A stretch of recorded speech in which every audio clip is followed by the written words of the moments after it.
Expliquez-nous, Nicolas Poincaré, la situation reste tendue en Guadeloupe. Le mouvement né de la contestation de l'obligation vaccinale dégénère depuis plusieurs jours en crise sociale. Les Guadeloupéens se disent abandonnés. Oui, c'est vrai que ce terme de territoire abandonné revient tout le temps, et pas seulement dans la bouche des Guadeloupéens qui ont le sentiment non seulement d'être abandonnés, mais aussi méprisés et incompris. Abandonné, c'est aussi le terme qui a été employé hier par Philippe Juvin, candidat à l'investiture des Républicains, ou bien par Jordan Berdella, le président par intérim du Rassemblement national. Quant au président du Conseil régional, Aris Chalut, élu La République En Marche, lui, il évoque encore une fois le territoire abandonné, mais surtout 40 ans de retard en matière de développement économique. Qu'est-ce qu'il en est réellement ?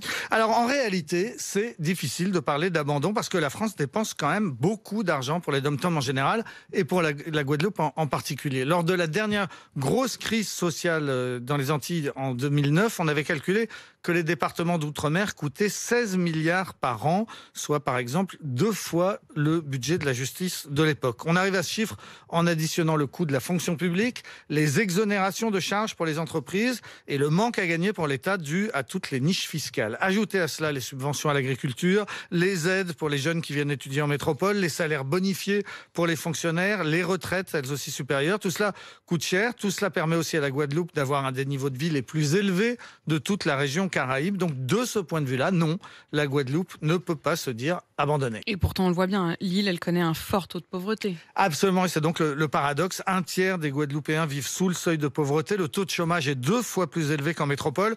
Un jeune sur 3 est sans emploi. Le coût de la vie est absolument exorbitant. Les loyers à Pointe-à-Pitre sont plus élevés qu'à Lyon ou à Marseille.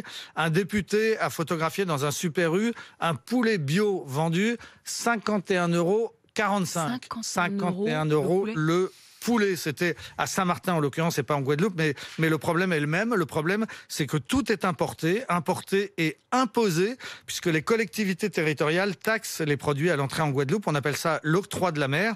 C'est à la fois une de leurs principales ressources et aussi théoriquement une façon de favoriser les produits locaux, mais ça ne marche pas. Les produits alimentaires en Guadeloupe sont 33% plus chers qu'en métropole. Sans parler du prix de l'essence qui vient encore augmenter de 12 centimes au 1er novembre, le prix du gaz qui grimpe et les services publics qui sont défaillants, les coupures d'eau et d'électricité. La question de l'accès à l'eau potable est essentielle. Les investissements dans les stations d'épuration n'ont pas été faits.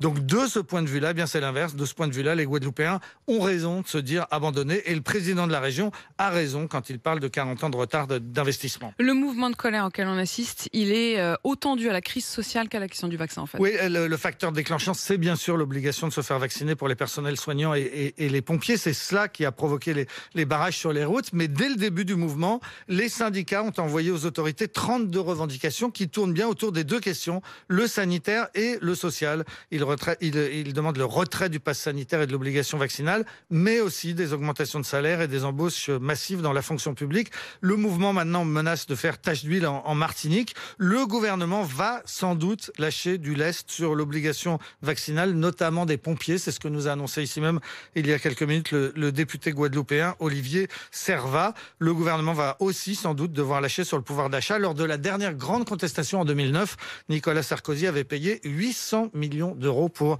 le retour de la paix sociale.